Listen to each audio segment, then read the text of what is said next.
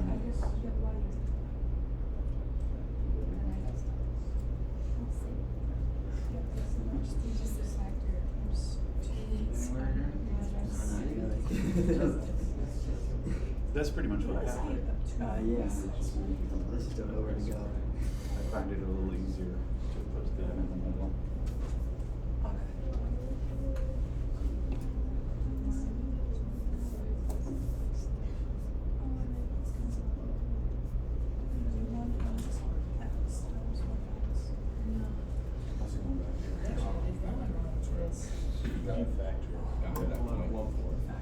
You can pull out a 1/4 if you like. Yeah, I didn't actually do that. Why is this harder than solving problems? Is that one? It is, I'm not even kidding. It actually is. That's what I made a mistake. I think your X is. I find it easier to pull one half. That's So one you half I X. really mean it's supposed to be one half X. Yeah.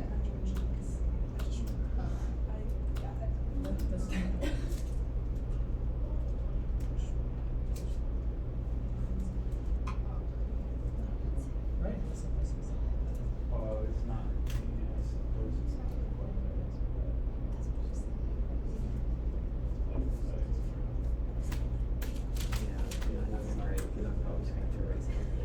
let's talk about this one. Some people got it. Some people are stuck at this step. This is a hard step. You can factor this thing here. A lot of people pulled out 1/4, which is fine. Although that's doesn't really make it all that better. But if you do pull out a 1/4 like this, then it's x squared plus 2 plus x to the minus 2. All right, and then that 1/4 can actually come all the way out. It should become a 1/2 when you remove it from the square root sign. But you can do that. X squared plus 2 plus x to the negative 2. All right. All I'm saying is that thing on the inside actually can be factored. So I'll write this out sort of on the side here. X squared plus 2, not 2x, plus x to the negative 2. This can be written like so. The two things here and here should multiply to give you x squared. And so I'm going to put x and x. Anybody want to suggest? What should I put here and here? Their product should be x to the minus 2. Yeah? 1 over x. 1 over x. Or yeah, you could write x to the minus 1. Is that it? I mean, put pluses in this inside. I think actually that is a correct factorization. You should check for yourself. Do you actually get 2 from the outer plus the inners? And you do. You get x times minus or x times 1 over x on the outside. That's 1. And on the inside, 1 over x times x, which is also 1. So those two things add up to give you 2 in the middle. Very strange. So anyway, that actually is this, right? These two, those are the same thing twice, so it is that thing squared. This is a weird factoring step. So just writing it sort of in line here, x plus 1 over x, or x to the negative 1, squared like so. And now from here, I think it's pretty clear how to proceed. You do this, the square root and the square will cancel, and so we just get that thing, and then you do the integral. So from here, there's not a lot to it. X plus x to the minus 1, right? Which you could write as 1 over x if you like, and then do the integrals. X becomes 1/2 x squared. We'll have a 1/2 out front, and then x becomes 1/2 x squared. And what about x to the minus 1? It shall be. Yeah? Yeah, ln of absolute value x. He said the absolute values this time. Great. And then we get to plug in 2 and 1. And this is whatever that answer is. It's like that, minus 1/2, 1/2, 1 squared plus ln of 1. There you go. That's it. some weird simplifying steps in the middle there. I wanted to do one like this because there's going to be one like this on the homework. So remember this weird factoring business in the middle. All right. What always makes the arc length problems hard to work out is just that there's this square root in them, and you have to somehow deal with the square root. And in this example, the way to deal with the square root is by doing a weird factoring of the inside and realizing the inside is actually something squared. And then, therefore, you can do the square root. It's weird. All right. Excellent. That'll do it then for the arc length. Here ends the discussion of the arc length. And actually, if you're paying attention to our big checklist, that is the last topic concerning the integral. Our sort of the large scale structure of our course is a bunch of stuff about the integral and then a bunch of stuff about sequences and series. So we are done talking about, well, really we're sort of done talking about derivatives and integrals. We're gonna from now on be talking about something completely different. So if you feel like you're in need of a fresh start, this could be your moment. New year, new you. Although the derivative and integral will come up every so often, but really we are not going to focus on those things by themselves, at least, anymore. All right? All right, let's move on with it then. So what I want to talk about actually for the rest of the semester is all going to be about sequences and series. Maybe some of you have been waiting all semester to finally get to sequences and series. For today, we're going to talk about sequences, and then eventually we'll spend most of our time talking about series. These are not synonyms. They mean two different things. But let's talk about sequences first. A sequence. Sorry, something ain't right here. I don't know what's going on.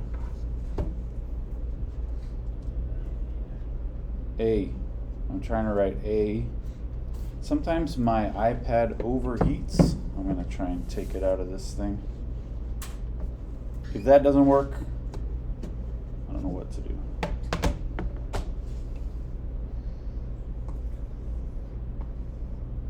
It didn't work. One moment, please. I don't know what's going on here. Everything was fine a moment ago. Oh, it's like this part. It's fine over here. No, maybe not. Nope, it's not. I don't know. Let's just see if we can write here. I scrolled, now it's better. That's weird. Okay, a sequence. It's not totally better. It's just, a sequence just means a list of numbers that goes on forever. So a sequence is an infinite list of numbers.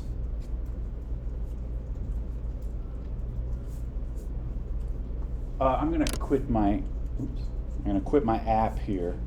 That sometimes helps.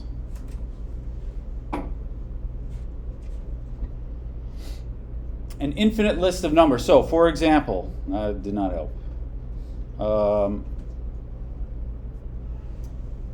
Anyone happen to have like an Apple Pencil I could borrow? It might be my thing here. Yeah? You don't mind? I hope it'll work with mine. Oh, you got one too? You're using it though. Yeah? All right. Thanks. Extra credit. Do I gotta pair it or something? Probably.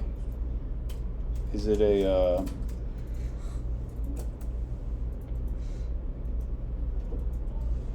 all right, I'm gonna go to my Bluetooth. Is that how I do it?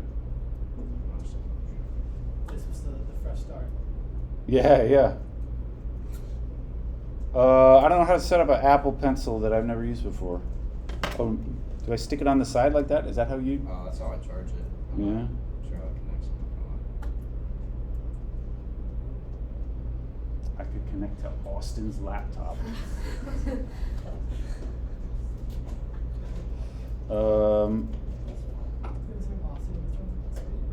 Do you have to like turn it on or something? Do you do this?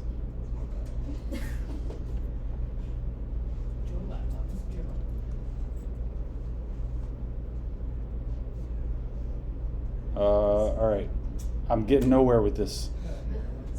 It's the Pro pencil. It's too powerful for me. I'm gonna try my little guy again. This is great now. Because I'm holding it up. All right. Thank you. It's too much for me. Okay. Are we all better now? Yeah. All right. A sequence is an infinite list of numbers. Come on now. That was my fault. I hit the button by mistake. An infinite list of numbers. All right? That's it. That's what a sequence is. So, for example, like 2, 4, 6, 8, 10, etc. Right? You all see the pattern here. Or, 1, 2, 4, 8, 16. Those are that's the powers of 2.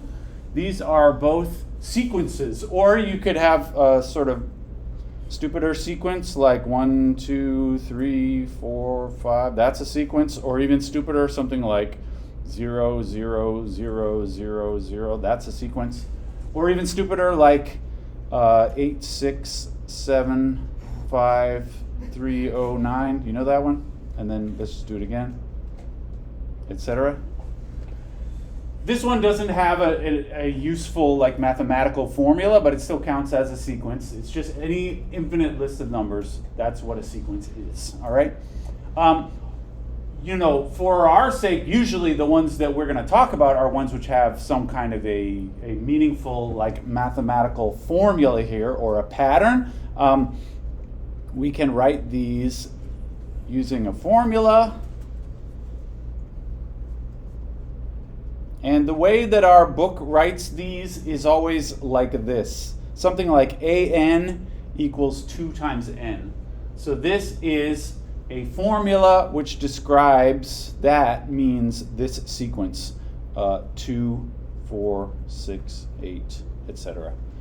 And I will just say parenthetically, in our book, usually, unless it says otherwise, we start with n equals 1. There are some books which always start their sequences using n equals 0. It doesn't matter, it's just a convention. So when I see a formula like 2n, and I could ask like, what are the numbers in this sequence? You would just plug in various values of n starting with 1, 2, 3, 4, and that's what you get. All right, so the technical terminology here is these are the terms of the sequence. And the language that they use in the book. When you write it this way, an equals 2n, this is called the general term. Meaning it is a formula which describes, if you want to, you can use this formula to figure out what any one of the terms is. Like, what's the 100th term? It would be 2 times 100. So this is called the general term because this formula can be used to determine any of the terms that you like. All right? All right, great. I'm not saying anything too fancy here. Sometimes we will write a sequence like this. You'll see this in the book from time to time, although I'm not usually going to write it this way. Something like, 3 plus 5n as a sequence like that. This just refers to the sequence where the general term is 3 plus 5n. And if you want to specify specifically that you're beginning the n's at 1, sometimes in our book it'll be written like this. That means this is the sequence where you start the n at 1 and then you increase the n's, up to infinity. All right? So that is one way of writing the sequence, and if you like, the terms are the first term would be, can someone say what's the first term here? 8. Yeah, you use n equals 1 first, so that would be 3 plus 5, which is 8. And then the next term would be 3 plus 5 times 2. That's 13. And then 3 plus 5 times 3 would be 18, etc. All right? each one just will increase by 5 as you go to the next term. All right. Something that we will see often. I'm just going to write out a few more, just one more.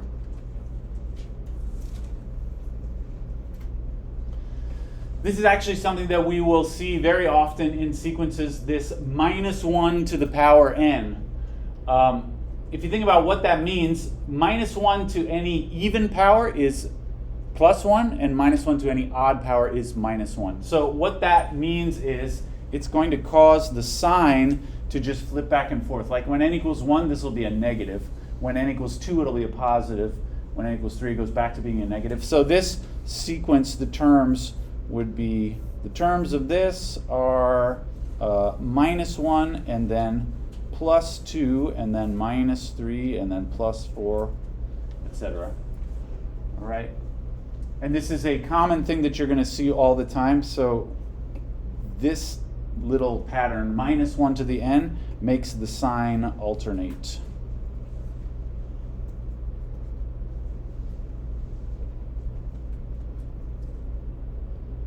Starting with minus, right? And if you wanted to start with plus, you could instead do -1 to the n plus 1. This will make the sign alternate, but starting with plus, right? Because that way, when you put an odd n, you get an even exponent, and it'll be positive. All right? This is a very common thing that we're going to write in our sequences. I got 2 fun examples of interesting sequences. One of them I'm pretty sure you've heard of. The other one you probably have not heard of. These are interesting because they don't have a very straightforward formula, but they are still very kind of mathematically interesting and important to talk about. Here is one sequence, a favorite of many. Anybody recognize these numbers? Yeah? This is the Fibonacci sequence. Yeah, can you explain in words how you get the numbers? You add like the number before this term to the next term. Yeah, each one comes from adding the 2 terms before it. So this is called the Fibonacci sequence. All right, each term is the sum of the previous 2.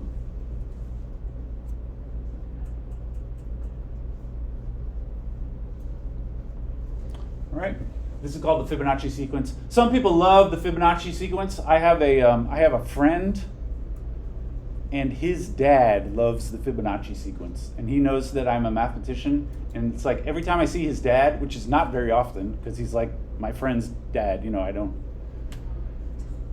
go to my friend's house, but my friend doesn't live with his dad. So it's like I don't see his dad very often, but once every few years. But it's like guaranteed every time I see him, he will mention the Fibonacci sequence.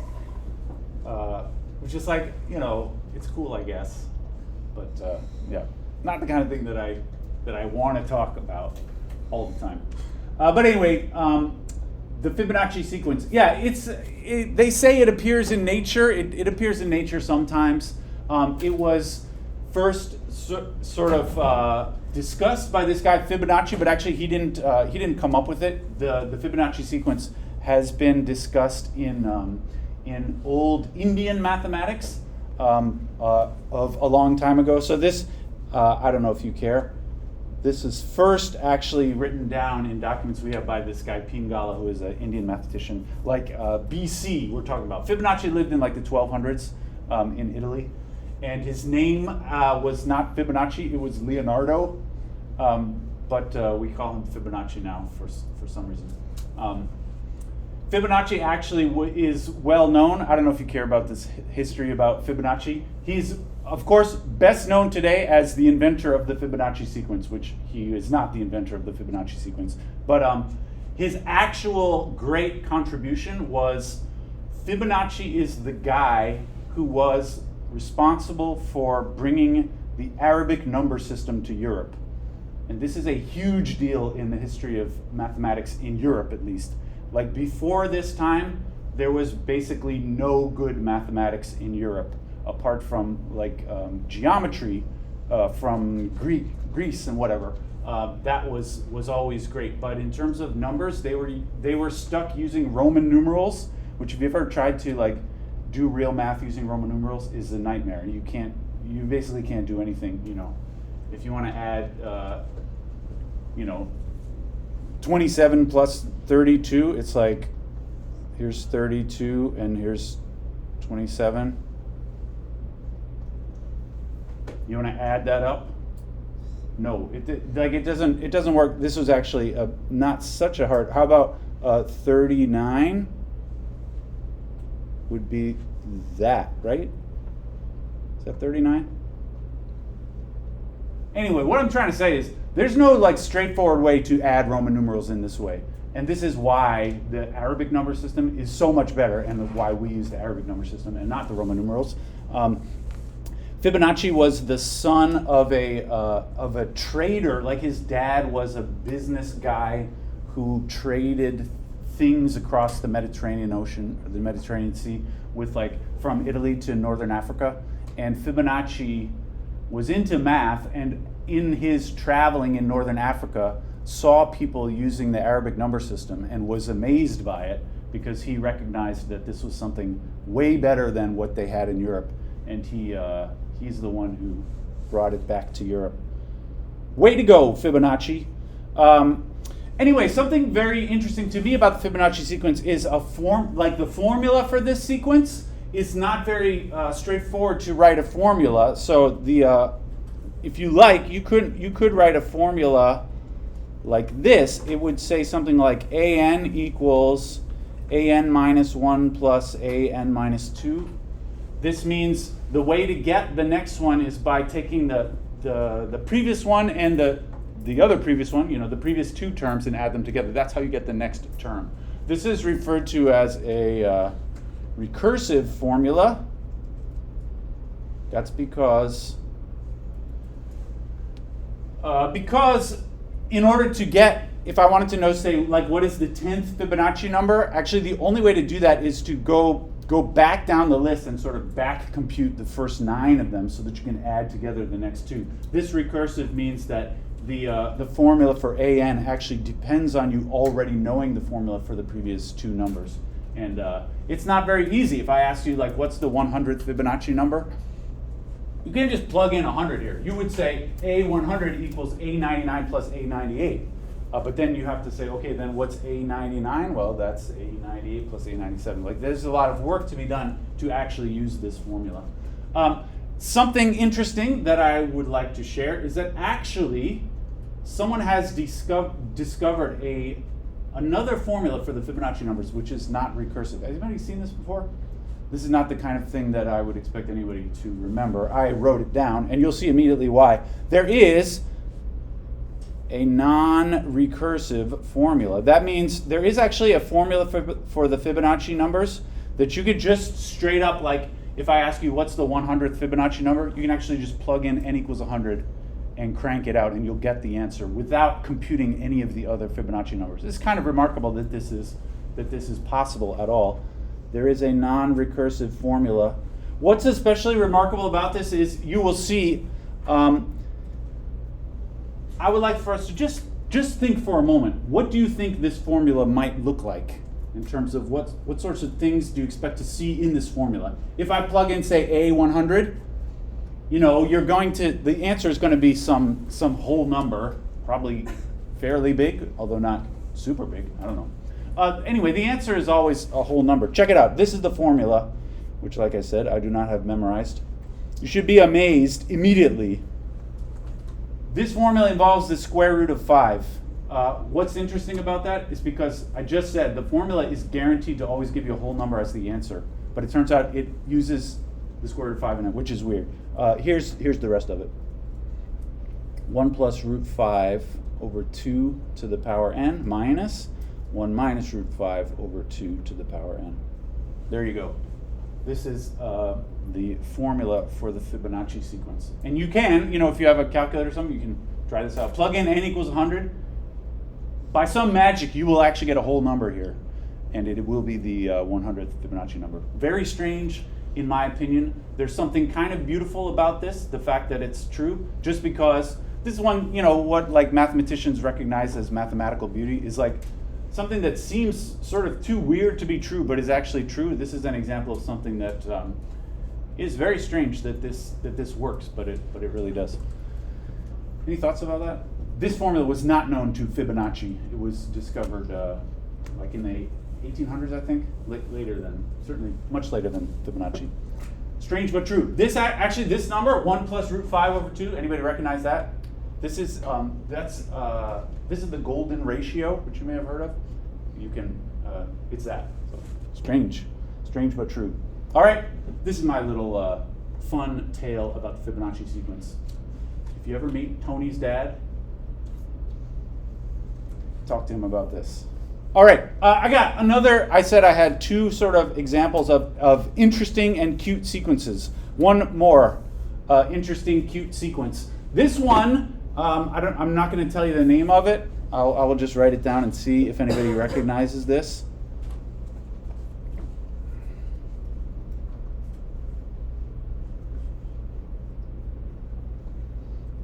I'll write one more.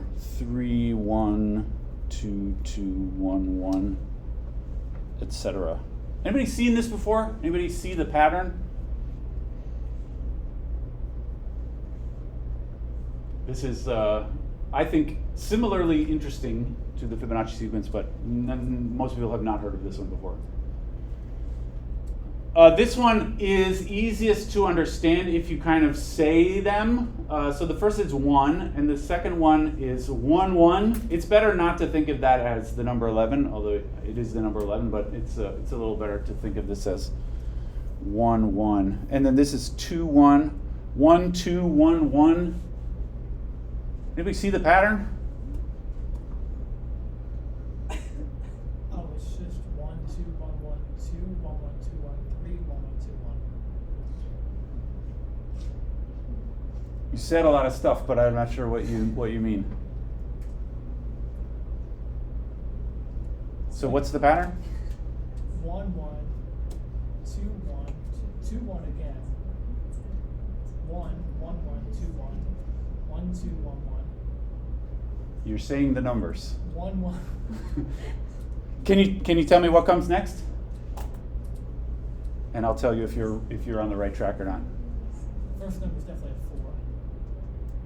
Is it? You are not on the right track. At least not what I'm trying to think about. You got an idea? Would it be 1, 3, I think you're on the right track. What'd you say? 3, 1? I wouldn't say 3, 1. No, you don't add them, so it's 1, 1. 2, 2, 1, 1. Oh, that's 2, 1. This is the next term of the sequence. I'll tell you the name of this. What this is all called. This is called the look and say sequence. This sounds really stupid, but it's actually very mathematically interesting. The look and say sequence. Can you describe in words how you were just doing that? You're like counting how many of that number is next to each other. So Yeah. there was 1, 3, and then 1, 1. Right. So as she was looking at these numbers, you look at what you see here, and then you say, okay, I see 1, 3, that's 1, 3, and then I see 1, 1, that's 1, 1.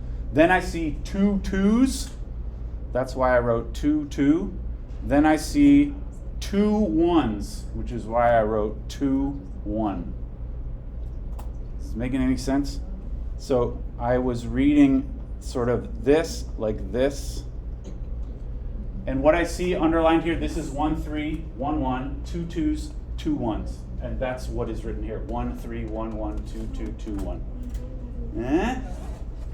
So what's the next term of the sequence? Somebody feel like you understand? What you want to try? It'd be 1, 1, 1, 3, Mm-hmm. 2, 1, Mm-hmm. 3, 2, Mm-hmm. and then 1, 1. Yeah, that's it. 2 1s. Great. I hope everybody is clear on how this works. So you say 1, 1, 1, 3, 2 1s, 3 2s, 1 1. And that's why it says 1, 1, 1, 3, 2. 1 1, 1 3, 2 1s, 3 2s, 1 1. Yeah. Mm-hmm. You feel me? This is called the look and say sequence, sometimes called the see it and say it sequence. All right? Does this seem stupid to you? I feel like on some level this is kind of stupid.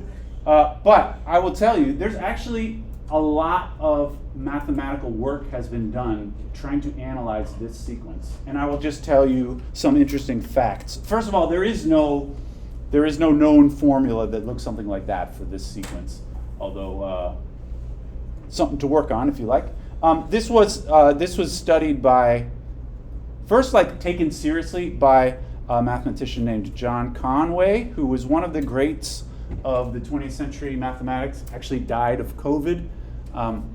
But Conway, the hallmark of Conway's work was that he studied things that seemed kind of stupid, but actually were super interesting if you look carefully at them. Conway was one of the founders of what we now call knot theory, which is the mathematical study of knots, like tied knots in strings, which is another one of those things that sounds like not terribly interesting, but it actually is super interesting and useful in physics and things like that. But anyway, this was, I meant to say, studied by John Conway. Here are some things that Conway discovered. So one thing about this is this sequence, if you continue forever, never has any 4s. Although it's not obvious why that's true, but this sequence always only involves 1s, 2s, and 3s. It can never involve a 4. It's not so hard to see why this is true. If you think about, if at some point I ended up with like a 4 somehow, like maybe some term looks like that somehow, it has a 4 in it. You could think about, what does this mean about what the previous term looks like? The previous term must have had 1 1 followed by 4 1s. But if that really were the case, 1 1 like that followed by 4 more 1s. But if that really were the case, no, another. Then I would have started the answer here by saying 5 1s. So actually this 4 would not have been correct. And so by reasoning like that, you can decide that actually there can never be any 4s or 5s or anything. It's always just 1s, 2s, and 3s. Another thing that actually this property seems obvious, but when you think more about it, you realize it's not obvious. The terms always grow. You can see when I was writing these examples, it's going to get longer every time, but actually that's not guaranteed.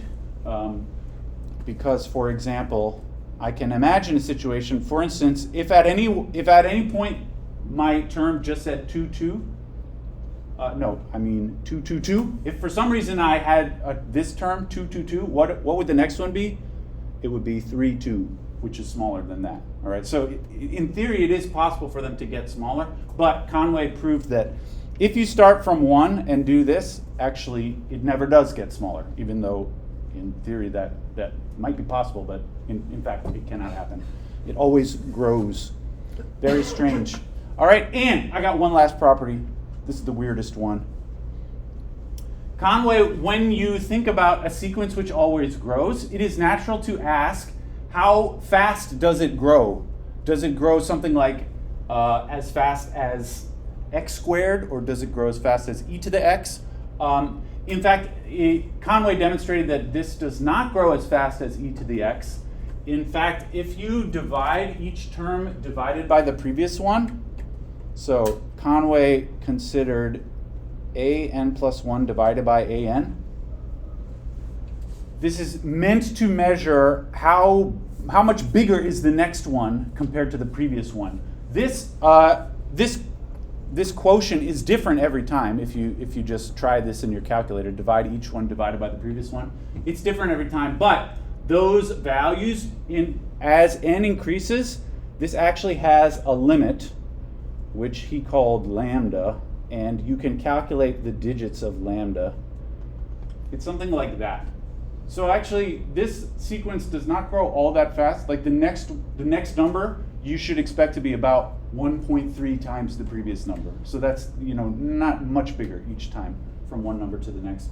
What's interesting about this is, just because this is how math works for weird reasons, I would expect this number to be equal to something, like maybe this is, for some weird reason, this is like the natural log of 5 or something. You get weird reasons, or you get weird answers. And usually in math, if you encounter a number like this, sort of like in the wild, I would expect maybe for some reason this is equal to like pi over 3 or something like that. In this example, though, this number has never been discovered in any other context, and it is not known if this is anything like what I just said. In fact, Conway showed, actually it is kind of known, it's not pi over 4 or whatever. Conway proved, this is truly weird, that lambda can be expressed in terms of radicals, like roots of something or other, but it's not a square root of anything. Lambda can be expressed in terms of a root, not a square root, a root of degree, you ready for this? 71, and no other smaller numbers. So this is, it's not the square root of anything or the cube root of anything, but it is the 71th root of something or other. Very weird in my opinion. But this is, all of this to say, I'm just throwing this out there as showing how weird certain sequences can be. And there are mathematicians who just spend all their time studying stuff like this. Any thoughts about that? Strange. Tell your friends about the look and say sequence. They will say, what are you doing in that math class? These are sequences. All right. Let's get down to some real details. We're not actually going to say anything more about this. Look it up on Wikipedia if you're interested. You'll see lots of interesting information. All right. Most of what we are going to be talking about concerning sequences is the limit of a sequence. So some sequences have a limit. Like, for example, this sequence, 1, a half, a third, a fourth, a fifth, etc., right? As a general term, we could write this is an equals 1 over n, right? Starting with n equals 1, it gives you those fractions. And this sequence has a limit. What I mean is, if you just imagine looking all the way down the list forever, what do these terms eventually get close to? Anyone say? This is a simple example. 0? Yes, she said 0. So this, in this case, here, lim, and this is how we would write it. Lim n goes to infinity, 1 over n is 0. All right? The lim as n goes to infinity of that sequence, which is 1 over n, is 0. And this should surprise nobody. I mean, this is just like the limit of a function, really. And you can imagine, just like with a function, imagine sort of plugging n equals infinity here. You get 1 over infinity, which we interpret as 0, right? Or how about, here's another one. What about lim of n minus 1 over n? N goes to infinity. All right. It might be a good idea to just write down some terms to get a feel for this. N minus 1 over n would be, so the first term starts with n equals 1, so it would say 1 minus 1 over 1. The next one would say 2 minus 1 over 2, 3 minus 1 over 3, right? These are the terms of the sequence. And if I were to simplify, the first one there is 0. This is 1 half. This is 2 over 3. This is 3 over 4, etc. Anybody want to say what's the limit of that? These numbers are approaching a limit, yeah? 1. Yeah, I think it's 1, right? You're looking at a fraction where the numerator is just 1 less than the denominator. And as n is when n gets super big, like if n is 1,000,000, then the top will say, whatever a million minus 1 is, 9999999 divided by a million, and that's almost exactly 1, right? So this here, this limit equals 1. All right? And this is the kind of thing that we're going to talk about with limits of sequences. Could we talk briefly about what, I want to be very particular about what this actually means. So when we say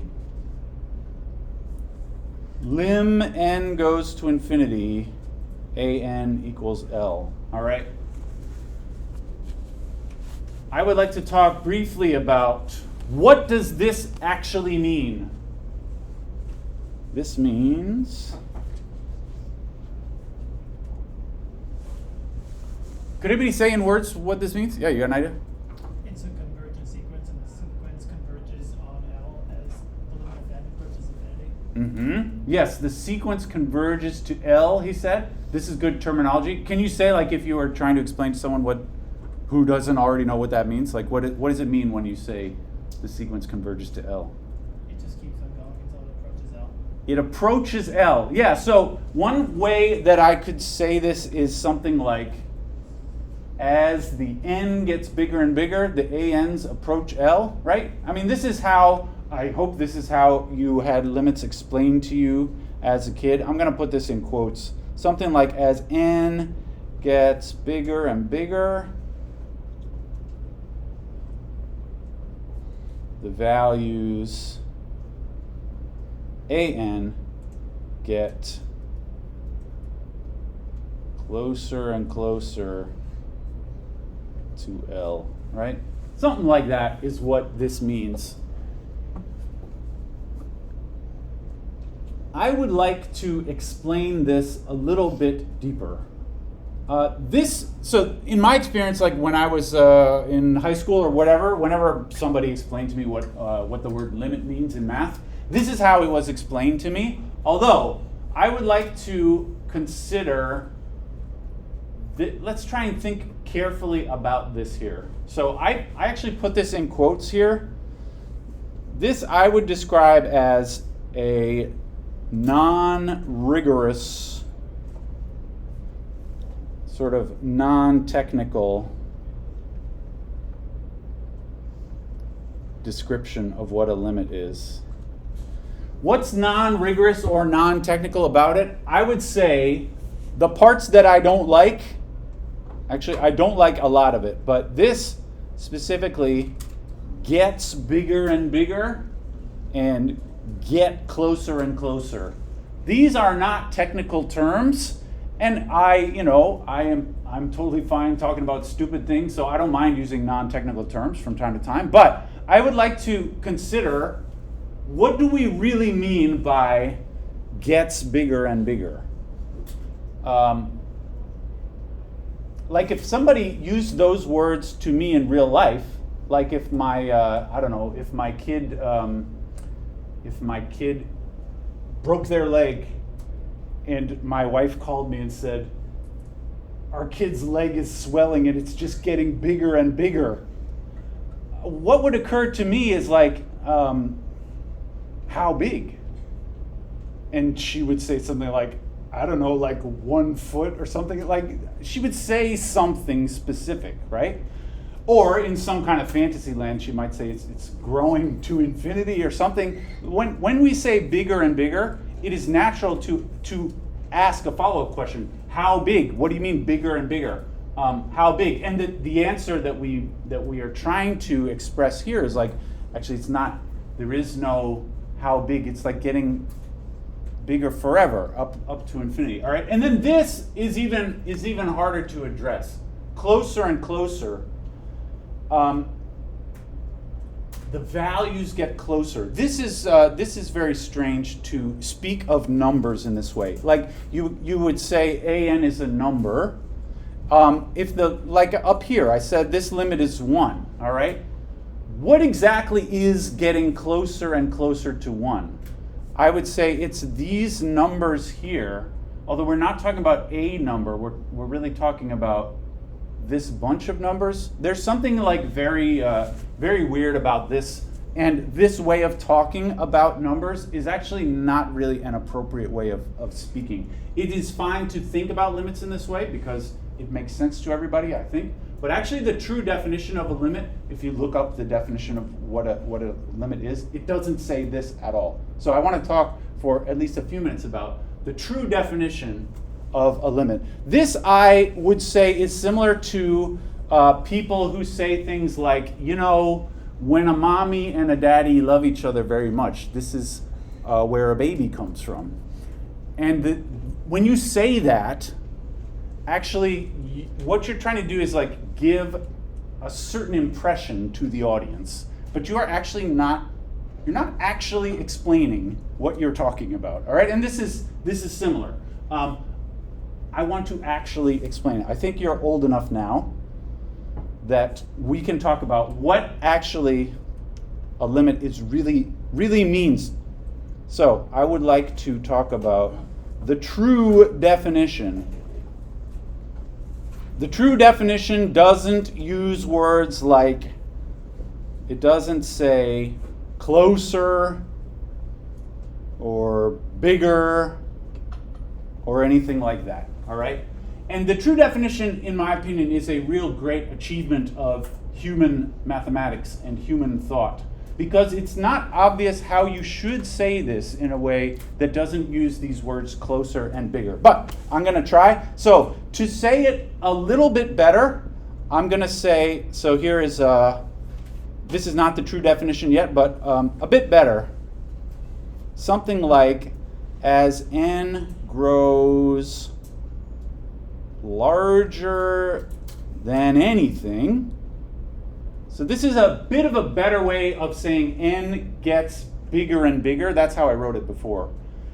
When I say bigger and bigger, really what I mean though is that like no matter what you're thinking of, it's bigger than that. It's just bigger than any individual number could ever be. So that's why I said as n grows larger than anything, then an, I would say, becomes something like, this is still a little bit informal, but I'm trying to say something a little bit better than before. Closer, or maybe I'll say, I said before, closer and closer, to which the natural response would be, well, how close are you talking about? And my answer to that would be, an becomes as close as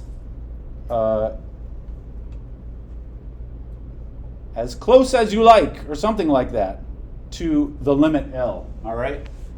Like whatever you're thinking of, it's closer than that. Just super close, closer than any specific number that you could ever think of. That's what I want to say here. As the n gets bigger than any number you could ever think of, the values get closer than anything you could think of to this limit L, all right? And the way to write that, so here's the real definition. You may be wondering, why didn't you just tell us the real definition to begin with? It's because when you just look at the real definition, it doesn't look like anything, and it doesn't make any sense without a lot of explanation. But here's how it's written. We use this Greek letter epsilon. That is a lowercase epsilon, which looks kind of like a lowercase e. For any epsilon greater than 0, there is some big N large enough so that whenever the little n is bigger than the big N, we have, this is crazy, absolute value an minus L less than epsilon, all right? This is the true definition of a limit of a sequence. You can tell your friends this one too. All that stuff about closer and closer, they was lying to you. They were saying something vague that hopefully gave you the right idea, but was not a legitimate definition. This is the legitimate definition, which doesn't look anything like that, but can we try and pick apart this phraseology here? This right here, whenever n is bigger than n, that's what this is indicating. N grows larger than anything. We imagine that there's some super big number and n is even bigger than that, all right? And then an becomes as close as you like closer than anything, that's this together with this that makes that happen. It says for any epsilon, this could be any, you imagine this epsilon to be some really, really small number. No matter how small this number is, the term of your sequence, this you think of as the distance, this absolute value over here represents the distance from AN to L, all right? And no matter how small the epsilon number is, the distance from AN to L becomes less than that epsilon number. That is to say, no matter how close you want it to be, it's going to be even closer than that. That's what this is meant to describe. All right. This is the true definition of the limit of a sequence. And actually, there is a similar definition using epsilons and whatever for the limit of a function. Any kind of description of the limit as closer and closer business is a bunch of sort of intuitive, hopefully helpful language, but not a real definition. All right. Any thoughts about that? This is something interesting about this is this definition was eventually discovered in like the 1800s. But this is already like 200 years after Newton started inventing calculus. So like people had been talking about limits for a long time, using this kind of like closer and closer idea before somebody actually came up with a real legitimate definition. Strange but true. All right. Great. This is the real definition. All that to say, actually, we're not going to use this definition all that often because it's very technical and hard to work with. But if you are interested in this sort of thing, this is what there's a math major course called Real Analysis, which is usually taken by juniors and seniors. That's all about this. So you have something to look forward to if you're a math major. Okay, can I say in this case? So when this, in this case, we write. I'm losing it again. Oh, I am losing it again. Oh, I think my little tip came unscrewed because I just did this and it's better now. All right. In this case, we write, just like we always do. We write the lim n goes to infinity of an equals L. And some language that we use here, we say an converges to L. All right, that's another way of expressing all of this same stuff. If an does not converge to anything, we say it diverges. So when an doesn't converge to anything,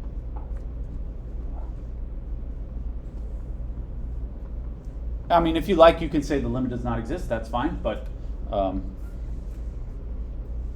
we also are going to say an diverges. All right.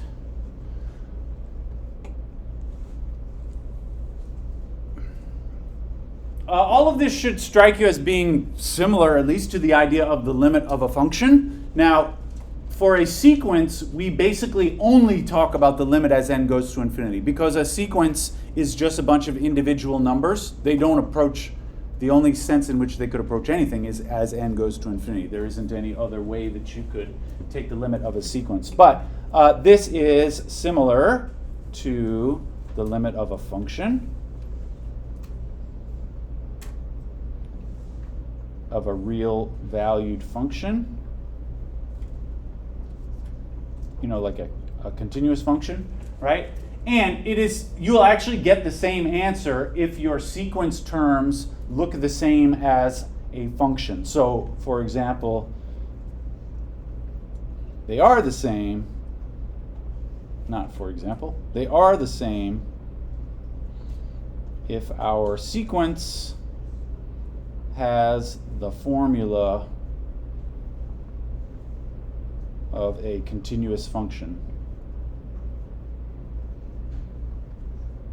So for example, if I'm talking about the lim as n goes to infinity of 1 over n, as a sequence, I can just realize that that sequence is the same as the real valued function 1 over x. And this is the same as the lim as x goes to infinity of the function 1 over x, which I know to be 0, just because I already know all kinds of things about the limit of functions, all right? So if your sequence can be turned into a continuous function, then you can use all the old tricks that you know for finding the limits of functions. All right, in particular, you are allowed to use something like L'Hopital's rule for a sequence, as long as your sequence can be turned into a function, and then you can use whatever tricks you want to find the limit of the function. All right, this is not always possible though. So something, let me just say, something a little fancier, although not too fancy at all. 27 plus 3 over n squared, right? What's the limit of that? This is slightly weird as a sequence, but it's not really necessary to think of it as a sequence. You can just immediately turn that into a function. And then imagine sort of, plug in the infinity or whatever, and you get just 27 plus 0, right? So finding limits of sequences is not all that different from finding limits of functions, although there are some examples where there are important differences. Sorry, my pages are a little messed up. I will just say beware, some sequences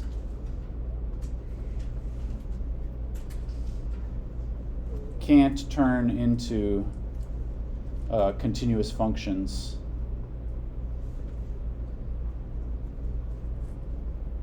I am considering something like negative 1 to the n. This is a perfectly good sequence, right? It's minus 1 plus 1 minus 1 plus 1. We talked about that earlier. That does not make a continuous function, though, if you just change the n to a x. Minus 1 to the power x, that actually is not a real valued function, because certain values of x do give you a real number answer, but certain values of x give you imaginary numbers. Like for instance, if you use x equals 1/2 here, you get negative 1 to the 1/2, which is the same it's the same as the square root of negative 1. And so this is not, you can't just plug whatever x you want in here. So this is not a continuous function.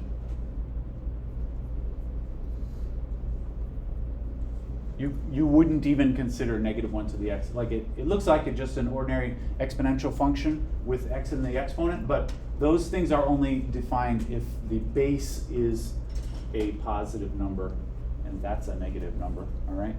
So when you, in fact, like most of the sequences that we're going to talk about are actually not appropriate to convert into functions. If they were, then they would be easy to deal with. Not all sequences can be considered as functions. All right.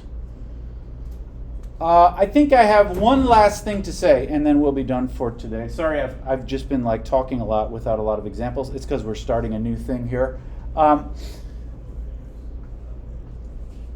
Limits for sequences, like I just said, they obey the same rules.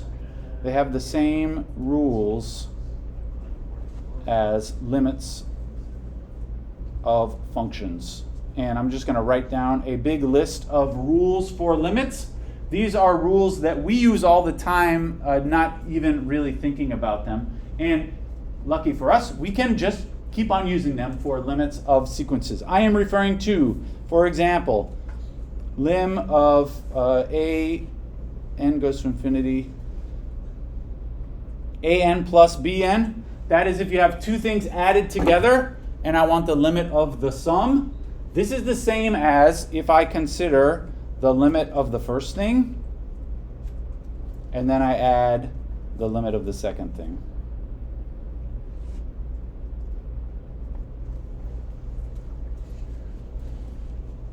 This, I should say, this is true when a n and b n both converge. Because if they diverge, then you wouldn't even write this thing on the right-hand side. But I'm saying if those two limits exist on the right-hand side, then the limit of the sum is equal to the sum of the two limits. All right? This is a basic rule that we use all the time for functions, limits of functions, and it is also true for limits of sequences. All right, I have a few more of the same type. There's also a subtraction rule, which works the same way. Lim n going to infinity of an minus lim n going to infinity of bn. All right. Again, this is true when an and bn both converge. What else? There's a rule about something like this. This is a constant times an. Anybody remember the appropriate rule you can do with this? It's the same for functions, but if you have a constant multiple inside of a limit.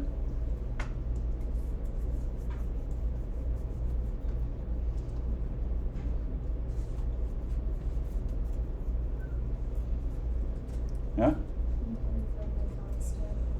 Yes, you can factor the constant through the limit. Bring the constant out of the limit. So this is the same as c lim n goes to infinity of an. Yeah. You have to imagine you have a sequence and then you decide to like multiply all the numbers in the sequence by 2. That's the same as multiplying whatever it converges will get multiplied by 2 also. That's what this is saying. All right, I got just a couple more. There is the product, an times bn. You may be a little concerned about this. Do I got to do the product rule or something like that? No. Since it's just a limit, there's no problem here. This really does just equal limit of an times the limit of bn. All right, and the same is true for a quotient. You can also do this is the same as lim of the top divided by lim of the bottom. Now this one we do have to do some sort of technical caveats. So this is true when bn is not 0 for any n. That's because if one of the bn's is 0, then the thing on the left doesn't make any sense because you're not allowed to divide by 0. And we also have to say, and the lim n goes to infinity bn is not 0. That's because if that limit is 0, then the answer that you wrote here doesn't make any sense. So you need that limit to not be 0. All right, and then one final rule, and that'll do it for today. There is a rule about exponents also. Something like this, an to the power p. This is the same as taking the limit and then the p power of the limit. It's like this. All to the power p. And there are some caveats to this also. This is when p is positive and the an is positive and the lim n goes to infinity of the an is positive. What I just said a moment ago. When you have something to the power p, that only really makes sense if the base is a positive number. If the base is a negative number, then you can get weird imaginary numbers as the answer or something, which we're not into that. All right, these are all the rules for limbs. Next time we will do a lot more down-to-earth examples. Hope you all have a good weekend.